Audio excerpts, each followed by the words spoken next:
Hello there. In this video, I'm going to help you understand how to work with the order of operations. When we have addition, we have subtraction, we have multiplication, we have division, we have exponents, how to deal with them, how to work with them in what order. Okay, so it's the key here is to remember this word, PEMDAS. P for parentheses, E for exponents, M and D. M is for multiplication, D for division, and we want to work with them in the order they appear from left to right. Then we have A and S. A for addition, S for subtraction, and we're also going to work with them in the order they appear from left to right. So let's consider some examples.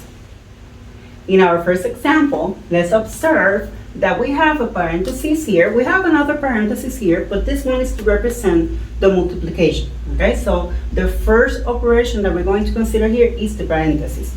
Inside of it, we're going to continue with the order of operations. So what comes next? It's going to be the exponent. So we're going to work with what is going to be 4 squared. Remember, this is 4 squared. This means that it's going to be 4 times 4, not 4 times 2. Be careful with that. Okay. So everything else, I'm going to write it the same. So we're going to have here 8 times 2. And I'm going to solve this one here, which is going to be 16. And I continue working and writing this the same. Okay. We haven't finished with the parentheses, so we continue solving here. Observe that we have a multiplication and we have a subtraction. So this is going to go first. 8 times 2, which is going to be 16, minus 16 here. And I'm going to continue writing the other operations. One more thing to do inside the parentheses. So we're going to subtract here. So we have 16 minus 16. Hopefully everybody agrees that that's going to be 0. So we have 0. I don't need to write parentheses anymore.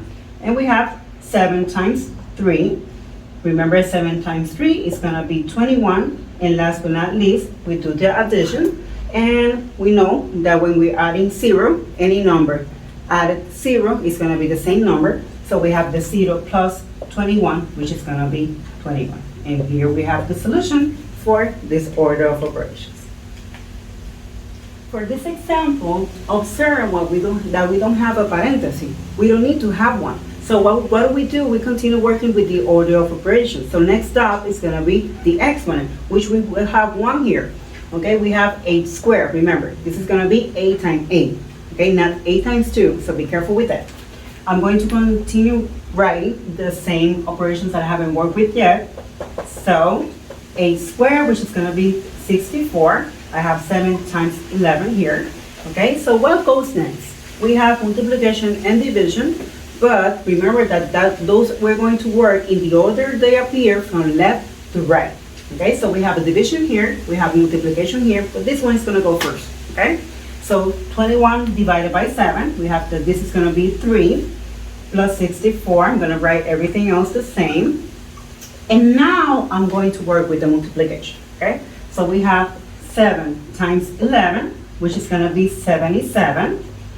And then, which is almost all the time what is going to happen, that have addition and subtraction, which is recommended to work with them in the order they appear from left to right. Okay, so 3 plus 64, which is 67. And we finish with the subtraction, which is going to be negative 10. And this is going to be the solution for this exercise.